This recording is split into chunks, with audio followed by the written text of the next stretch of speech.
Ahojte, vítajte na mojom kanáli Peer-to-Peer investora, na ktorom sa budem venovať témam ohľadom investovania do peer-to-peer pôžičiek. Prvou mojou témou je, či sa oplatí investovať do peer-to-peer pôžičiek. Predstavme si situáciu, že na bankovom účte máme 20 000 eur našporených. Teraz, či sa nám ich tam oplatí držať? Nie. Nikdy sa nám tam neoplatí držať väčší kapitál v banke. A prečo? Pretože dané peniaze tam len stoja a podliehajú inflácii, teda strácajú na hodnote.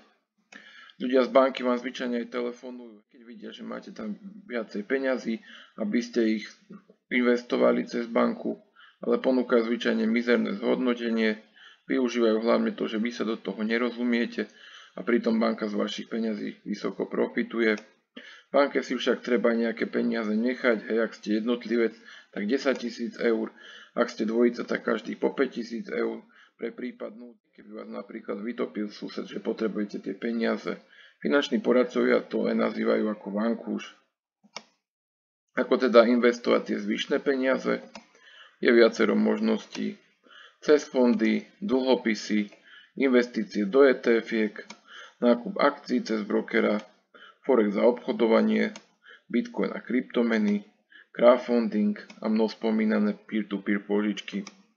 Fondy. Rizikové fondy vedia mať aj pekné zisky, okolo 15% ročne, ale majú aj vysokú volatilitu, hej. Buď vysoko stúpajú, alebo vysoko klesajú. Jeden rok môžu zarábať, druhý môžu byť v strate. Hlavná nevýhoda sú vysoké poplatky, vstupný poplatok, poplatok za vedenie a výstupný poplatok, ktorý sa môže pohybovať od 0 do 5%. Fondy sú označené zvyčajne od 1 po 7 kvôli rizikovosti. Jednotka sú najmenšie rizikové fondy, sedmička sú najviac rizikové fondy. Dlhopisy. Dlhopisy poznáme štátne a korporátne, zisky sa pohybujú okolo 3 až 8% ročne. Treba platiť rôzne poplatky, napríklad zavedenie a hodnota dlhopisov môže klesať alebo stúpať. Ja dlhopisy nakúpené mám a po 2 rokoch sú v strate cez 150 eur, hej, niečo som aj získal, takých 240, ale 90 eur za 2 roky nie je nič moc, hej. Investovanie do ETF.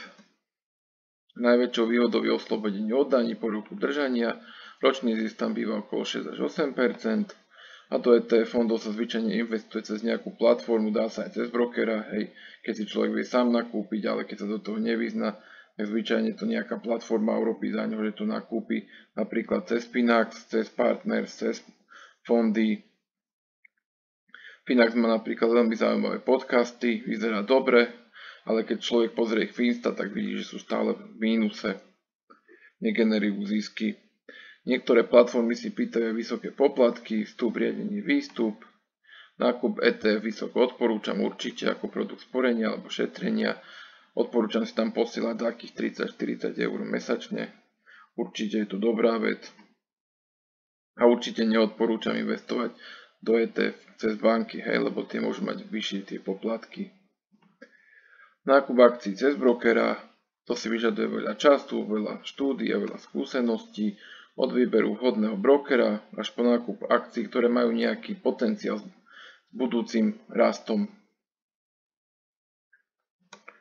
Viac ako 70% samoinvestorov obvykle končí v stráte, hej, vidia červené čísla, tak okamžite všetko predávajú. Aj teraz je momentálne situácia ohľadom akcií zlá na trhu, lebo akcie nám veľmi klesli, pretože dané firmy nespĺňali ciele. Forex za obchodovanie. Obchodovanie na Forexe vyžaduje veľmi veľa štúdií a veľmi veľa skúseností. Jedná sa o obchodovanie buď menových párov, alebo rôzne akcie, alebo komodity, káva, cukor napríklad. Človek musí mať veľmi dobrú predvídavosť, či bude raz alebo klesať jeden menový pár voči druhému. Obchodovanie zvyčajne prebieha cez nejakého brokera. Odporúčam brokera, ktorý má nízky spread hlavne. A odporúčam si na začiatok založiť demo účet, nech si to človek vlastne sám na vlastnej koži vyskúša, že či mu to ide alebo mu to nejde.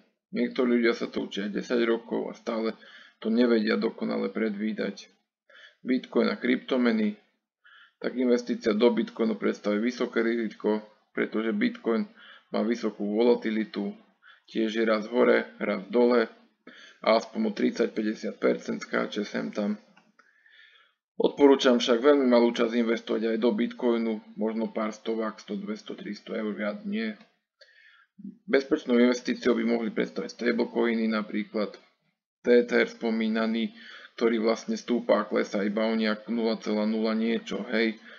Takže vlastne nemáš takú volatilitu a potom vlastne sa dá následne stakovať pri kúpe, ale to stakovanie nestojí veľmi za to, tam sú zisky 2 až 3% možno ročne. Crowdfunding, veľkou nevýhodou je, že investovať sa dá len obvykle od vyššej sumy, hej, okolo 5000 eur a viac. Dá sa do crowdfundingu síce napríklad v Nemecku cez Kondu sa dá investovať aj nižšie čiastky bez problémov, takže to by sa dalo. Možný zisk býva vyšší, ale preto je aj vysoké riziko. Jedná sa zvyčajne o investície do startupov alebo začínajúcich firiem, ktoré potrebujú svoje peniaze na nejaký rozbeh, hej.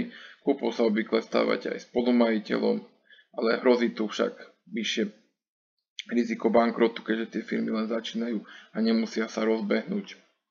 A už mnoho spomínané peer-to-peer pôžičky. Prečo do nich investovať? Sú tu vyššie zisky od 5 až do 24% ročne. 24% ročne je však utópia, aj 20% je utópia. Najlepšie, čo som zatiaľ získal, bolo okolo 15-16% ročne zisky. Nie je potreba niečo študovať, niečo sa učiť, robiť niečo zložité.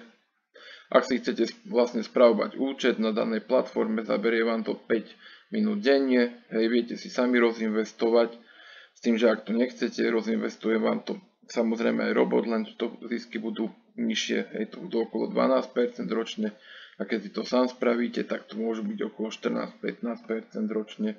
Do čoho vlastne investujem? Do osobných úverov, do hypotekárnych úverov, do autopôžičiek, do prenájmu vozidiel napríklad. A teraz si kladieme otázku, že či je investícia do peer-to-peer vlastne úžerou. Áno, je to úžera samozrejme, lebo požičiavate peniaze napríklad nebankovkám, hej. Ale keď on môže, tak prečo vy nie? Rizika peer-to-peer.